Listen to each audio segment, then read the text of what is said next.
लोकसभा चुनाव के 7वें और अंतिम चरण का मतदान 1 जून को है। इससे पहले 19 अप्रैल से 25 मई के बीच 6 दौर का मतदान कराया जा चुका है। 7वें चरण की वोटिंग खत्म होते ही सबकी नजरें 542 सीटों के एग्जिट पोल पर रहेगी, क्योंकि गुजरात की सूरत सीट से बीजेपी उम्मीदवार मुकेश दलाल पहले ही निर्विरोध निर्वाचित हो चुके हैं। लोकसभा चुनाव 2024 के नतीजे अब 4 जून को आने वाले हैं। इससे पहले 1 जून की शाम को अलग अलग एजेंसियों के एग्जिट पोल भी जारी किए जाएंगे। इन पोल के जरिए यह बताने की कोशिश होगी कि देश में कौन सी पार्टी सत्ता बना रही है या कितनी सीटें जीत सकती है। लोकसभा चुनाव 2019 की बात करें तो अधिकतर एग्जिट पोल ने भाजपा को सत्ता में आते हुए दिखाया था। एग्जिट पोल में एनडीए को प्रचंड बहुमत मिलता दिखाई दिया था।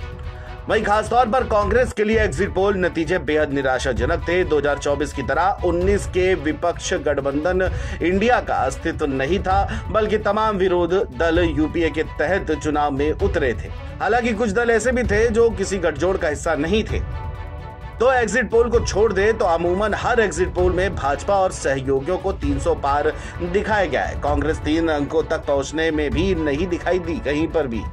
हर एग्जिट पोल में यूपीए को 100 से ज्यादा सीटों पर पहुंचते दिखाया गया। 2019 के सभी एग्जिट पोल में यूपीए को 100 से 120 सीटें मिलने का अनुमान जताया गया था। भाजपा के बाद सबसे ज्यादा सीटें हासिल करने वाली दूसरी बड़ी पार्टी कांग्रेस बताई गई थी।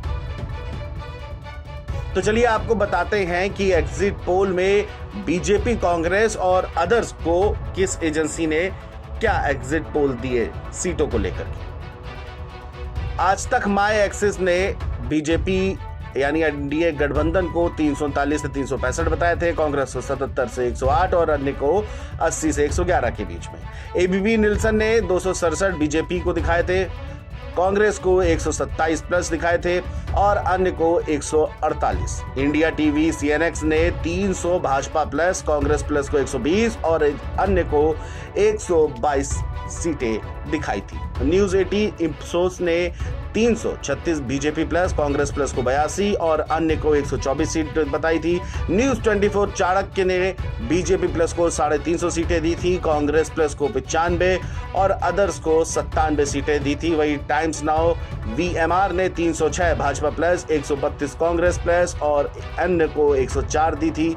न्यूज नेशन की बात कर लें तो 282 से 290 बीजेपी, 118 से 126 कांग्रेस प्लस और अन्य को 130 से 138 सीटें दिखाई थी। वहीं रिपब्लिक सी वोटर ने 305 बीजेपी, 124 कांग्रेस प्लस और अन्य के खाते में 113 सीटें बताई थी। कुल मिलाकर के ज्यादातर एग्जिट पोल ने बीजेपी सही वाली एनडीए सरकार के पक्ष में बहुमत दिखाया था। 2 एग्जिट पोल को अगर छोड़ दे तो न्यूज 24 चाणक्य पोल में एनडीए को पहले से ही कहीं ज्यादा यानी 350 सीटें दी गई थी। वहीं यूपीए को 95 और अन्य को 97 सीटें दिखाई गई थी। न्यूज 18 के एग्जिट पोल में एनडीए को 336 सीटें दिखाई गई थी, वहीं यूपीए को 82 और अन्य को 126 सीटें दी गई थी। वहीं 2019 में देश भर में 7 चरणों में चुनाव कराए गए थे। ये चुनाव 543 में से 542 सीटों पे हुआ था, जिसमें से सामान्य थी 411, अनुसूचित जाति 84 थी और अनुसूचित जनजाति 47 सीटें शामिल थी। तमिलनाडु के वेल्लार लोकसभा क्षेत्र में भारी नकदी बरामदगी के कारण लोकसभा चुनाव रद्द कर दिए गए थे। 2019 में चुनाव में कुल 91.05 करोड़ मतदाता पंजीकृत थे, जिनमें से 61.08 करोड़ मतदाताओं ने अपने मताधिकार का इस्तेमाल किया।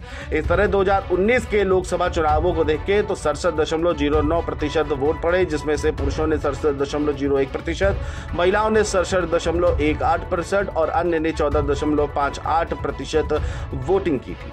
इस तरह से 542 सीटों पर हुए चुनाव के नतीजे 23 मई 2019 को घोषित हुए थे। एग्जिट पोल के अनुमान के करीब करीब सभी हुए और भारतीय जनता पार्टी लगातार दूसरी बार खुद के दम पर सत्ता में आई। भाजपा ने सबसे ज्यादा 303 सीटें जीती। इसके बाद कांग्रेस को महज 52 सीटों पर जीत मिली।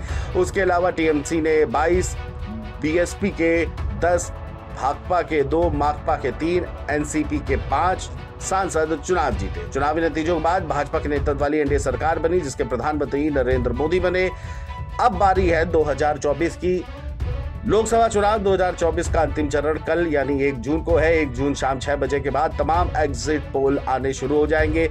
अब देखना यह होगा क्या इस बार के एग्जिट पोल में भी 2019 की तरह बीजेपी बहुमत में आ रही है या नहीं। Video desk, NBT online.